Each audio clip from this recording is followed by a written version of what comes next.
मीनाक्षी मौर्य जी लखनऊ से। राधे राधे महाराज जी। महाराज जी, भगवत प्राप्ति में सबसे बड़ी बाधा क्या है जिससे साधक को बचना चाहिए? अहंकार। और भी बाधाएं हैं, परिवार से मोह होना, रुपए का महत्व होना, मान प्रतिष्ठा होना, पर ये सब धीरे धीरे नष्ट हो जाती है। अहंकार सबसे बड़ी बाधा है। अहंकार जब तक बना रहता है तब तक जीवत्व बना रहता है। जब तक अहंकार रहता है तब तक सारे दोष बने रहते हैं।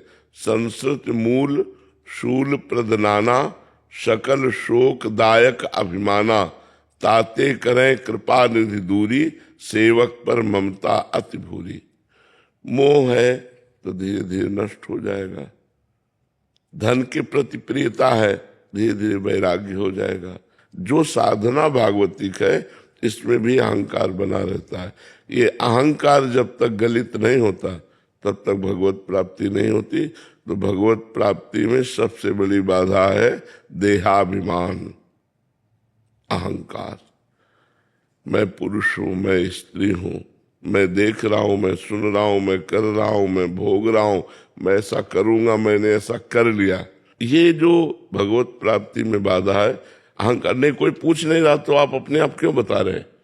आप अपने मुख से अपनी साधना को क्यों बता रहे हैं? यही चीज हमारे भगवत प्राप्ति में बाधक है।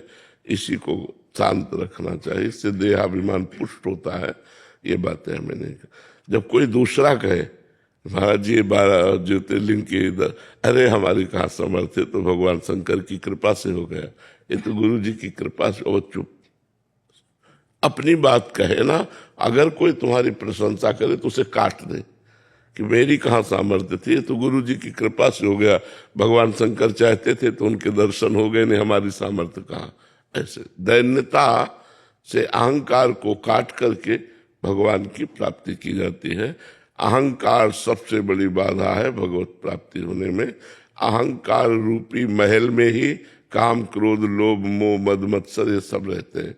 अहंकार नष्ट हुआ, मूल जड़ नष्ट हो गई तो सब ऊपर की डालें पत्ते सब सूख गए। अहंकार नष्ट हो गया तो निष्काम हो जाएगा, वो वैराग्यवान हो जाएगा, वो शुद्ध ज्ञानी हो जाएगा, वो भगवत प्रेमी हो जाएगा।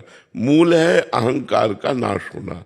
और ये सत्संग से और गुरु चरणों का आश्रय लेने से और सबके प्रति नमन भक्ति करने से ये नष्ट हो जाता है। पहला खूब सत्संग करो, दूसरा गुरुदेव के चरणों का आश्रय ले लो, और हर काम हमारा गुरुदेव की कृपा से होता है। और जो भी मिले उसको नेत्रों से प्रणाम करो, सबको। सब कोई भी आए तो पहले उसे प्रणाम करो, फिर मृदु भाषा से उससे वार्ता करो, क्योंकि सबके हृदय में भगवान विराजमान है। अगर ऐसा करोगे तो आपका अहंकार गलित होता चला जाएगा। जो आपसे ना बोले उससे आप जरूर बोलिए, जो आपसे द्वेष करे आप उससे प्रेम कीजिए, उल्टा, तब आपका अहंकार नष्ट हो जाएगा। मान लो कोई अभिमान से हमसे नहीं बोल रहा, द्वेष कर रहा है, अपनी तरफ से राधे राधे राधे राधे, आपका काम बन गया। आपका अभिमान नष्ट हो रहा है, उसका बढ़ रहा है। अपना अहंकार मिटा देना ही साधना है। अहंकार नहीं मिटा तो कुछ हाथ नहीं लगा।